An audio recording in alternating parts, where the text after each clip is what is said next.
I thought she was the love of my life, until that night. She didn't just cheat, she brought him into our home. Into our bed, and when she looked me in the eyes and said, "He'll be the father I always wanted," something in me snapped that he trusted her with everything, until she crossed the line. She brought her affair partner into their home, boldly declaring she wanted his baby. That night, her husband said nothing, but he had already planned his brutal revenge.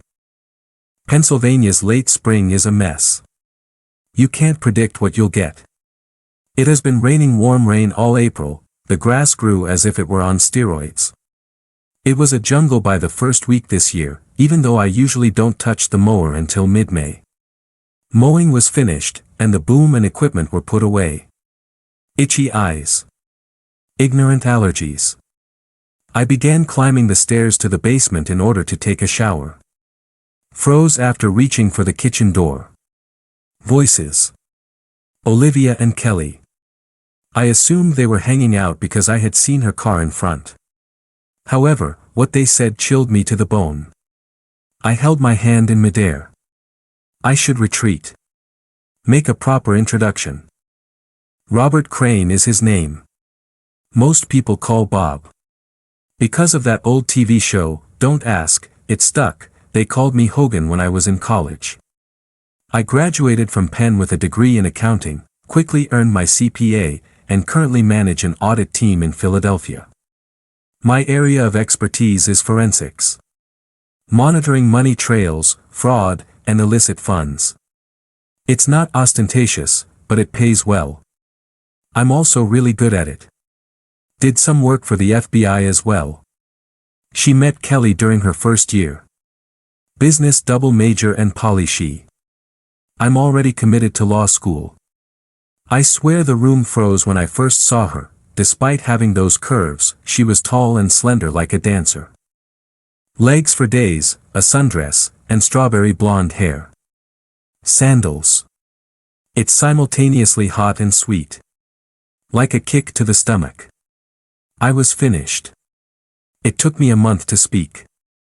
Made a stupid joke. She didn't merely chuckle. She threw back her head and let it fall apart. I invited her out for coffee. She smiled. I waited for you to ask for 4 weeks. Throughout college, we were glued to one another. Moved during the senior year. When our parents saw how strong we were, they overcame their initial displeasure. After school, I got a high-paying job in Philadelphia. Kelly joined Penn Law. We remained in our small dorm room. Affordable rent. I commuted to work by SEPTA. She passed the bar 3 years later. While eating steaks at Morton's, I proposed. After 6 months, we were married. She accepted a position in Bucks County as a deputy DA. We purchased a home in Doylestown. The courthouse was closed.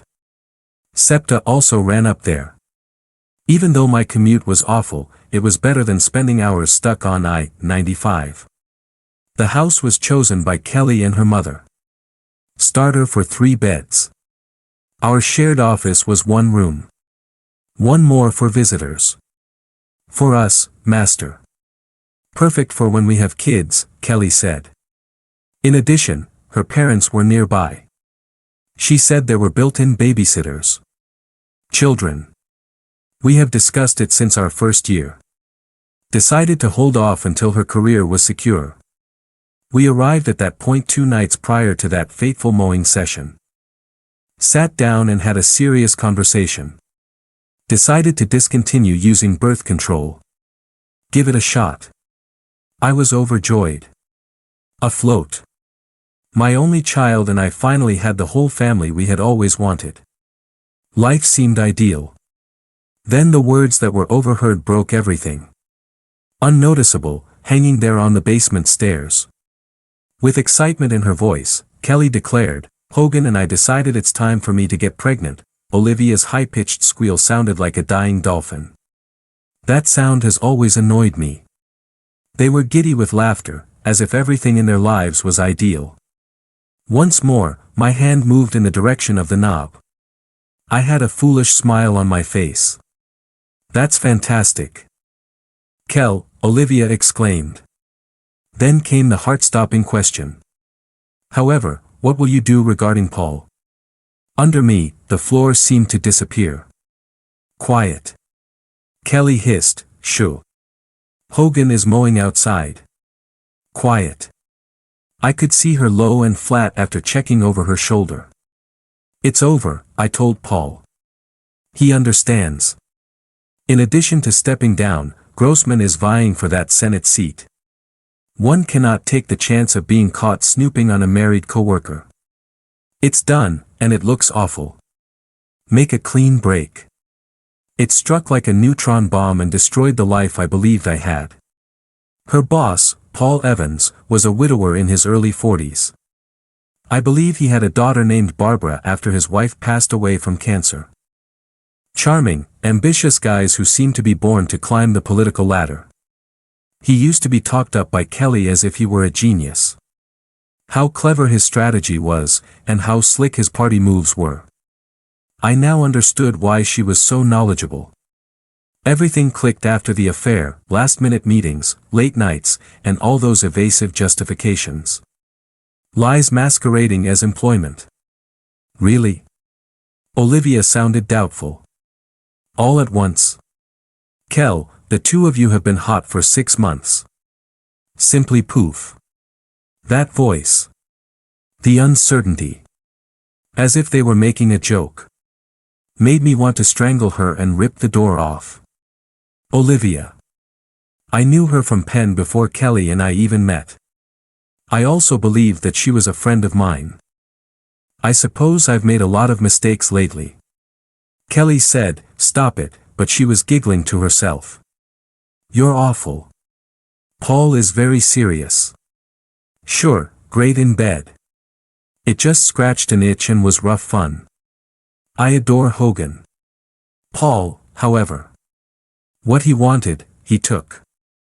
Pure power, no emotions. Zeal. One more chuckle. I can't take the chance now that Bob and I are expecting a child. I adore Hogan, I will make a good wife. A good mother. I felt sick to my stomach. How many times could she talk about screwing her boss and still claim to love me? Now I just had to look for them in our bed. Actual Lifetime film content. All of my nerves were screaming. Tear the place apart, kick the door in. And let everything out. However, I remained motionless. Couldn't. Like it was trying to punch its way out of my chest, my heart pounded. Really cold turkey, then.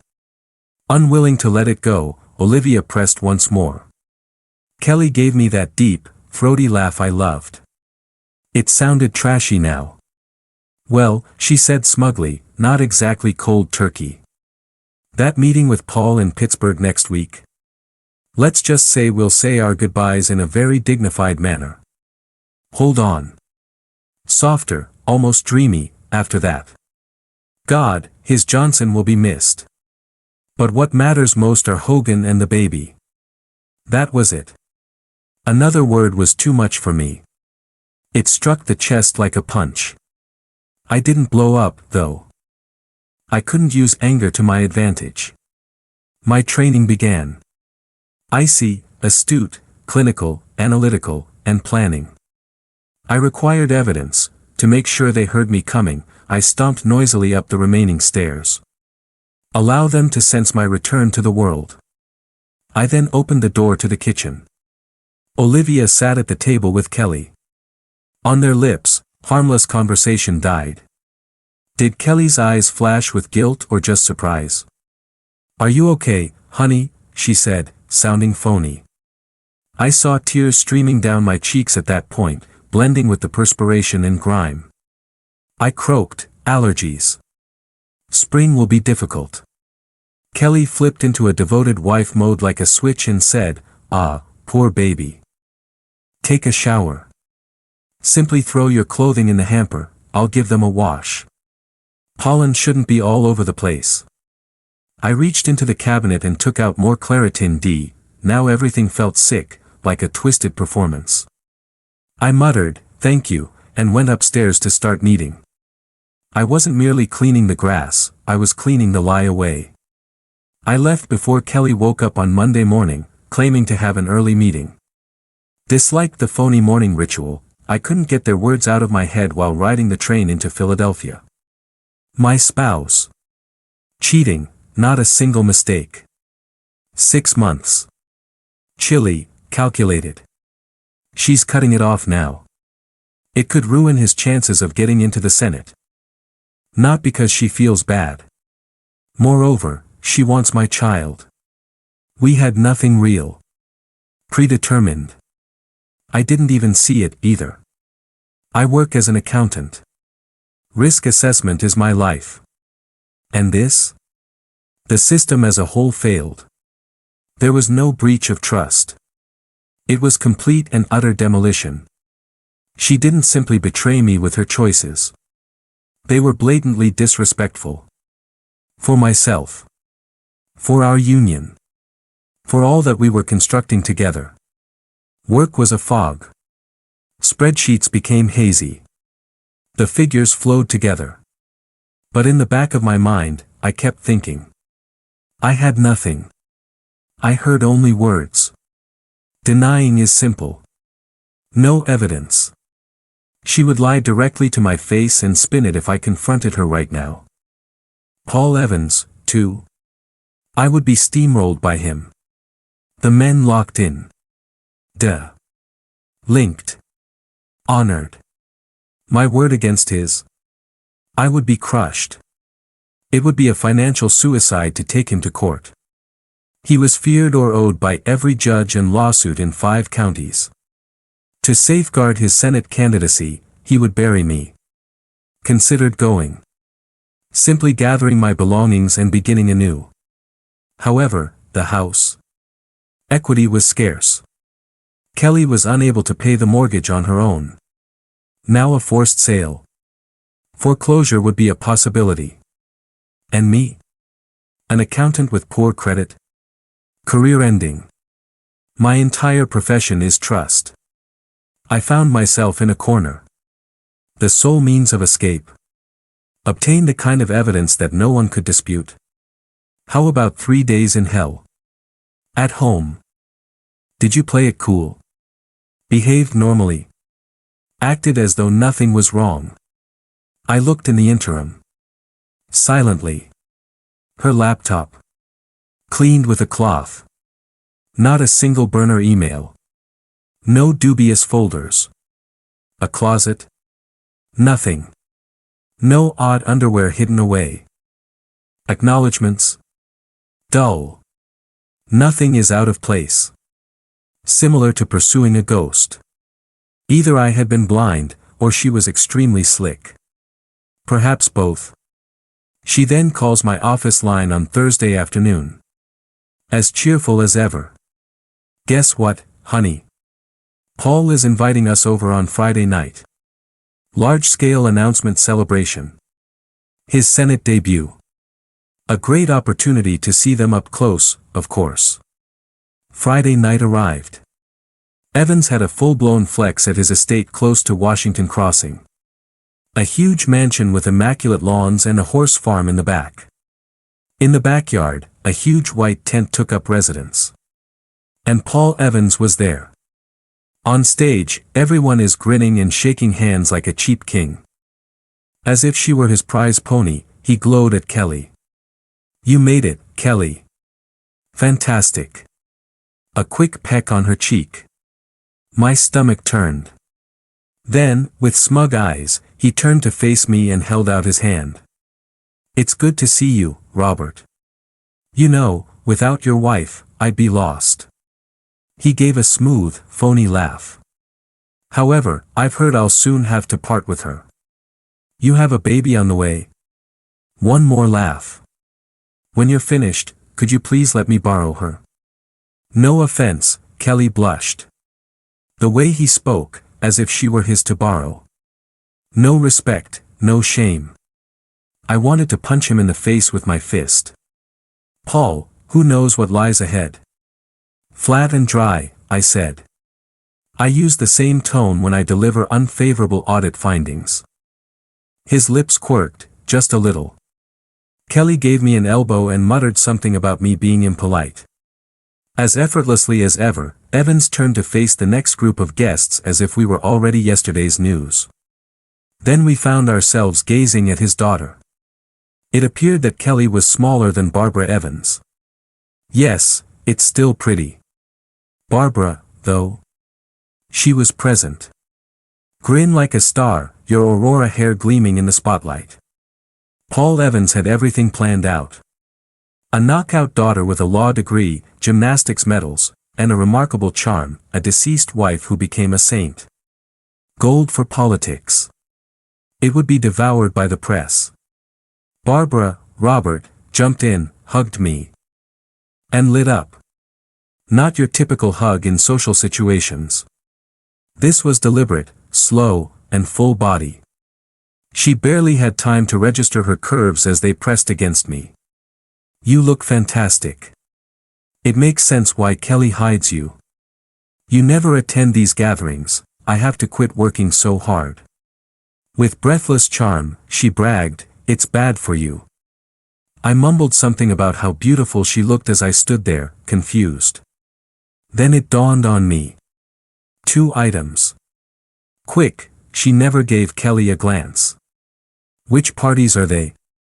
Kelly interrupted me before I could ask, acting ebullient and putting on a show for Barbara. After that, we were shuffled along. I came full circle later, over drinks. Barbara was referring to which parties. Kelly simply laughed and waved it away. She's acting like a brat. Paul occasionally uses this location for team meetings. Claims it's more secure than a bar. Reduced likelihood of being overheard. As if we were exchanging secrets, she leaned closer. Even before she was legal, Paul allowed her to drink at home between us. The parts came together with a click. The scandal extended beyond conference travel accommodations. Under the pretense of team meetings, it took place here, in his home. The wife is dead, and the daughter is usually at college. Simple access without a paper trail. Completely practical. Utterly repulsive. If your world hadn't just fallen apart. The party would have been pleasant enough. Margaret Williamson, the first assistant DA, came up about 90 minutes after the speech. Stern, well-respected, and flawlessly competent. Mid-50s. Keen eyes that didn't miss anything. Married for more than 30 years to an electrician who had completed law school and now ran a lucrative contracting company. They were loyal. I believed Kelly and I could make a good couple. Kelly accepted the position primarily because of Margaret. I greatly admired and liked her. Margaret's tone was businesslike but not rude as she apologized for stealing your wife, Hogan. Paul requests a brief staff meeting. Logistics of the office throughout the campaign. Kelly squeezed my arm and went with Margaret to the house. I had to breathe. Required separation from the forced smiles and the muttering crowd. I walked around the big sparkling pool and away from the main patio, hiding in the far side shadows. I heard them at that moment. Not party talk. This cut very sharply. Knife-like voices. They emerged from a trail nestled behind towering hedges behind the lodge. Something drew me in that direction. Instinct, something larger, perhaps. Barbara and Paul Evans. The air between them was hot, and they were squared off, rigid like statues. Father, with a married woman. Like a whip, Barbara's voice cracked. After what you did to Mom, in our home. Do you believe she broke by herself? Lying after lying and having affair after affair. You wore her down. Paul's expression grew glum. Be mindful of your speech. You have no idea what you're discussing. Do you believe I missed the bruises? The night she thought I was asleep and sobbed. She moved in his direction. It's not just Kelly. You are a sickness. He barked, enough. Then there was the slap. Like a branch breaking in the cold, it was harsh, quick, and loud. Barbara stumbled, her eyes burning, her hand gripping her cheek. My fists began to curl. I remained hidden even though every part of me wanted to intervene. Not yet, not my move.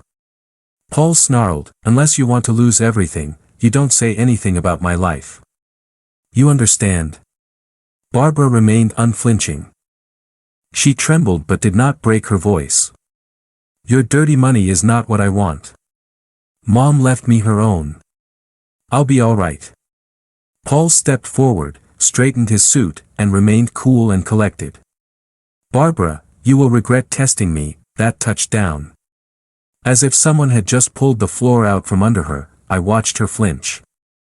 Your daughter is me. Paul simply stared, his eyes lifeless, and then, as if nothing had happened, turned and left, heading back toward the party. One hand remained on Barbara's face as she stood there shaking. I waited, allowing Paul's footsteps to disappear into the background cacophony. After that, I went through the hedge. Barbara's eyes met mine as she whirled in surprise. Raw and open fear. That fight earlier? Lost. She appeared completely broken. Low and steady, calm in comparison to the storm I had just witnessed, I said, I heard everything. She turned her head away, her jaw clenched as shame, embarrassment, and rage battled for control of her face. Then you know what he really is, she said. I said in a gravelly voice, I knew he was screwing my wife, heard Kelly discussing their small farewell celebration. She jerked her head up. You were aware of Kelly? Yes, for a couple of days. I hesitated, then leaped. Your dad doesn't care who he hurts, he just takes what he wants. He has destroyed my life. His own daughter, yours too. I gave her a direct look. We might not be here by chance. Perhaps this was supposed to happen. He has left behind what is likely a lengthy and unclean trail. And I make a living by following trails. Patterns, numbers, and the hidden crab. In her eyes, something clicked. Something sharper replaced the fear. Are you saying that you wish to defeat him? I said flatly, he threatens his own daughter, cheated on both his and my wives. Such a man is undeserving of anything, including power. He needs to be seen for who he truly is. But he's strong, she muttered. He has powerful allies. And we have the truth, I retorted. Perhaps even invoices. You brought up pictures. Videos. A slow, perilous smile curved her lips. Something cold and prepared, like a soldier discovering a comrade in the dirt, took the place of the fear. Yeah, she said, her voice now steady. I have items that would completely ruin his reputation. Something happened between us as she met my gaze. There's no need to elaborate. Hogan, what do you need from me? That name. It felt different this time. Like a pre-end nod between hunters. I said, everything you have as well as a means of entry. Whatever he's concealing, it could be his money or campaign smudges. Do we force him to pay? All together? I gave her a direct look. We defeat him forcefully. She gave one nod. No handshake, no speeches, solid, sharp. Simply expressed pain. Anger that is shared. And the beginning of something that can't be stopped. Paul Evans was unaware of what was about to happen. However, he would. Very soon. The 3 days that followed were chaotic, silent, concentrated, perilous mayhem. A damn natural, Barbara. She became a machine as a result of years of repressed anger and terror. She placed keystroke recorders on his personal and home computers. Made a copy of his hard drives. Broke into his cloud. Pulled open the entire interior and exterior of his opulent home security system. Evidence, files, messages, and footage began piling up quickly. My work. Continue to act out the part. A typical husband. Kind, naive. However, I began to lay the foundation. Subtle motions. Cold distance. I pretended to pull my groin. A simple way to avoid intimacy. Gave me room. Doubted. The truth? Knowing that she allowed him and made me shiver at the idea of touching her. How many others? Only God knows. That same day, I was tested for a few specific illnesses. Returned clean for the time being. Barbara collected cloud backups and financials, but I needed to get something off the books. So I called. Private investigator Ray D'Angelo. Former police officer. Remained capable of handling a case without creating a digital trail. He said, "You want dirt on Evans. No recorder, no notebook. Just a slow stir of sugar and that gravelly voice. That will be expensive." I said I wasn't concerned about the cost. What's not in the news is what I want. Off money, affairs, and books. Points of pressure. Ray gave one nod. Let me have 3 days. He called 2 days later. Back at the diner, I ran into him. Like it was radioactive, he slid a manila folder across the table. When I opened it, I saw it. Birth certificates, pictures, transfer summaries, and secret children. There are 2 red-circled names. Ray pointed to a baby-faced blonde wearing a staff badge and said, "First one, was an aide to the campaign. 3 years prior to his wife's death, he became pregnant. The child is now 5. Peaceful settlement. Every month, she receives $2,000. Listed as an advisor, I turned to the following page. Younger girl, 19. This one, volunteer at the hospital. 8 months after the wife's death, the child was born. The same thing. Not a sound. I noticed my jaw getting tense. Both funded by campaign contributions. Ray smiled grimly. As if it were pocket money, straight from the pack. The quintessential amateur maneuver. Paul Evans was more than a liar. A walking time bomb, he was. Kelly had a full schedule for Pittsburgh on Thursday morning. Totally unprepared, she bid Paul a fond farewell. I was a bit annoyed that I wasn't more excited about the trip or us. With her arms wrapped around my shoulders and coffee in hand. She slipped up behind me at the kitchen table. Put her mouth against my ear. "Big guy," she whispered, "I hope you feel better by Sunday." Warm breath. A familiar smell. Made me want to throw up, so that we can get to work on that child. She spoke in such a casual manner, as if nothing she said was false. Took everything that I couldn't get rid of. I simply need to sleep. I muttered into my mug, ice. Out of habit, I gave her a forehead kiss. Empty. Automated. She pressed closer, purring, I wish I could remain. Spend the entire weekend at home. Without clothing. Alongside you. I said you could always tell Evans something happened. Couldn't resist. Something more significant. Although the words were smooth, they were as sharp as glass. She tensed up a little. Drew back. "Bob, what's the matter with Paul?" "Really? At the party, you were impolite. This now. You seem to despise him.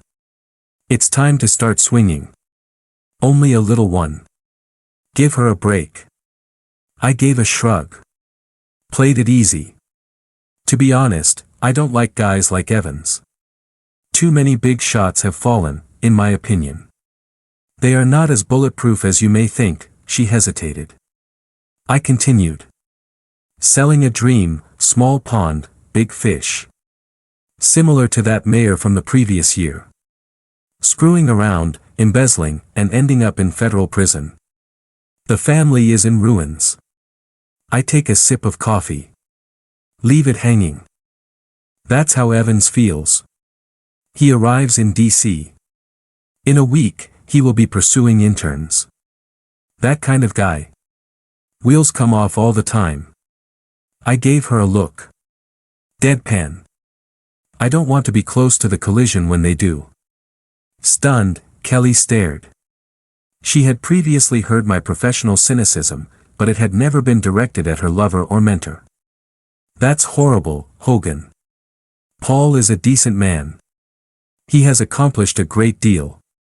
Her defense came across as feeble, almost begging.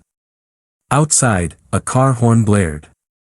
Paul and the chaperone, a junior lawyer, arrive. Frustrated, Kelly sighed, he's here. She looked at me. Her face was a battleground of regret, fear, and impatience. On Sunday. Stay at home. Then, we'll speak. Prepare yourself, my love. She made another attempt at being playful. We need to have a baby. One more kiss. This one is brief. Requesting an answer that I was unable to provide honestly. I love you, she said. She picked up her bag. She called from the door, bye, dear, I whispered, goodbye, Kelly, as the door closed. I boarded the train to Philadelphia 30 minutes later. Meeting the FBI, meeting Barbara. A grimly satisfying review of the evidence was made. Paul Evans was not a master criminal. He was modestly cautious and conceited. About $2 million was traced using standard techniques, offshore accounts, shell corporations, and probably more. Money from questionable sources was laundered into the campaign. Determine which defendants received suspiciously lenient plea deals in exchange for some donations. Traditional quid pro quo that is sufficiently hidden to appear clean.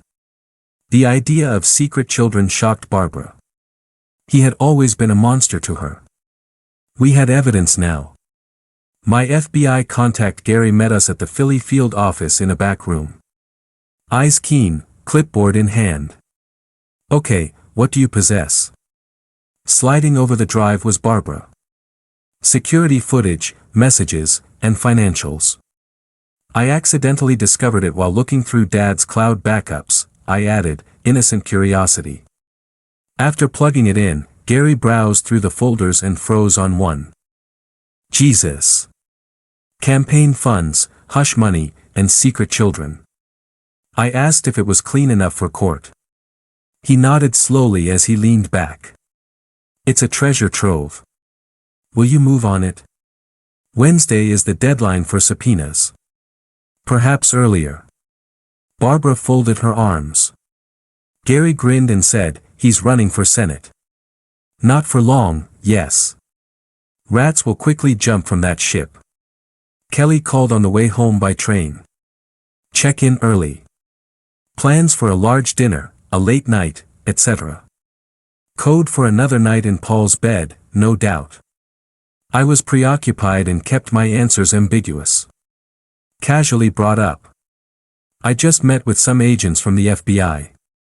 She chirped, immediately intrigued, ooh, exciting. Is there anything juicy? I can't talk specifics, I said honestly. Ongoing research. However, it might be significant, national news, perhaps. Really? Tell me a clue. Couldn't help it. I ticked off corrupt politicians. Money laundering, adultery, and bribery. A sharp intake of breath on her part, secret children. She asked, her voice suddenly tight, anyone I know, Kel, you've said too much already. My badge would be with the Bureau. Allow her to perspire and ponder which of her secrets might be revealed, she pouted, trying to get back in control. Oh, you're no fun. Your secret is safe with me, so don't worry, my love. The irony was oppressive. We bid each other farewell. Entering the house was akin to entering a graveyard. 10 years are over. All because of some files, an irate daughter with receipts, and a few words I wasn't supposed to hear. I collapsed on the couch and watched the sun set, the sky turning blood red and bruised purple as if it was angry too. I sat there in the dark, watching my former life fade with the light. 4 hours. Didn't experience many emotions. Simply empty. Saturday at noon. I pushed the self-pity aside. It's time to go. Anything at all helped to dispel the haze. I was attempting to maintain my ground while I was back out cutting the lawn. A sporty BMW convertible then pulled up the driveway, Barbara. As if she owned the sun. She stepped out. Tan legs, fiery red hair, and a white dress, she examined me while leaning on the car. You look better than I thought you would. I half expected to find you staring off a cliff or intoxicated, I gave a snort. I wiped my forehead. I considered both. It was less expensive to mow. I met a lawyer. On Tuesday, we're leaving. Austin, 3 weeks. Travel for work. I have an audit scheduled, she arched an eyebrow. I said, call it timing. While I'm away, let the storm come in, it might be running. Or perhaps I simply don't want to see it burn. Barbara nodded, her perceptive eyes glimmering with understanding. She would also be severely impacted by the political fallout. Astute. Planning ahead. Isn't that your superpower? She smiled mischievously. So, as you're retreating strategically. A familiar car pulled up across the street before she could propose whatever plan she had. Olivia, exiting and making her way to my house. The timing was ideal. Cold and sharp, an idea sparked. Instinctive and public, revenge was served. Barbara, I blurted as I turned to face the house. Come on in. Fast favor, she followed me in, intrigued but confused. I met Olivia at the door as she began walking up the walkway. Liv. How unexpected. Olivia appeared agitated. I feel guilty. Bob. Hogan. I just wanted to check up on you. I'm doing great, I said brightly. Moving slightly to make room for Barbara, who was standing just inside the entrance. Merely amusing. Barbara Evans is someone you know, right? Paul's daughter. Olivia's wide-eyed gaze darted between Barbara and me as she froze. Barbara smiled slowly, sweetly, without opening her eyes. We were just leaving for lunch, so I moved forward with ease and purposefully put a casual arm around Barbara's waist. You know, carefree fun before Kelly returns and we settle down to have babies. I lowered my voice in a conspiratorial manner as I leaned closer to Olivia. Kelly is most likely having her own farewell fun with Paul in Pittsburgh at the moment. Between us, Liv, hasn't it been going on for months? It's fair. Isn't it? It seemed poetic justice to seduce the boss's daughter. Olivia gazed with her mouth open and her face flushed. She appeared to have been slapped by me. You know. She stumbled. Oh, I said, I know Kelly thought she needed a final ride before playing house. Acting as though I was dismissing Olivia's astonishment, I twisted it in. Why can't I get a free pass if she does? I saw her go. Indeed, there was a flicker in her face. Even before Paul and Olivia realized it, there had been others. Are you aware of before too? My shot in the dark was confirmed when she gasped. No, I said quietly, leaving the inference unspoken. However, Liv, I appreciate the confirmation. Olivia went pale. Please pardon us, but I led Barbara out the door past her. Olivia, get out of here. She staggered back and turned, almost running to her car. As she ran away, we heard the tires screeching and the engine roaring to life.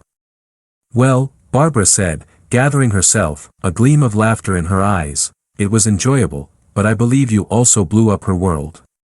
I shrugged and said, collateral damage. She picked a side. I took a look at my phone. Let her call Kelly in 5 minutes. As expected, my phone exploded 10 minutes later as we were traveling to a remote restaurant located miles away. Kelly. Angry message after angry message. I received angry texts accusing me of cheating. The hypocrisy was nearly comical. I blocked the phone number an hour later. After the 5-hour drive back from Pittsburgh. Let her ruminate. I waited for her in my car, phone in hand, engine idling, outside the DA's office. Barbara texted that couriers were inside and would arrive any moment. The door then opened, with her phone in one hand and coffee in the other, Kelly went outside. The man in the suit wasn't visible to her until he was directly in front of her. Evans, Kelly. She stopped walking and blinked. He did give her a big envelope. We've taken care of you. She broke her smile. I exited the vehicle and walked calmly and slowly across the street. She gazed at the envelope as if it were about to burst. What is this? Breathless, she said. I said, divorce papers, flatly. With affixes. Barbara's compliments. Right there, she tore it open. The DVD sleeve, the letter with my signature on top, and the pictures hit first. No, she said in a whisper, then more loudly, but what is this?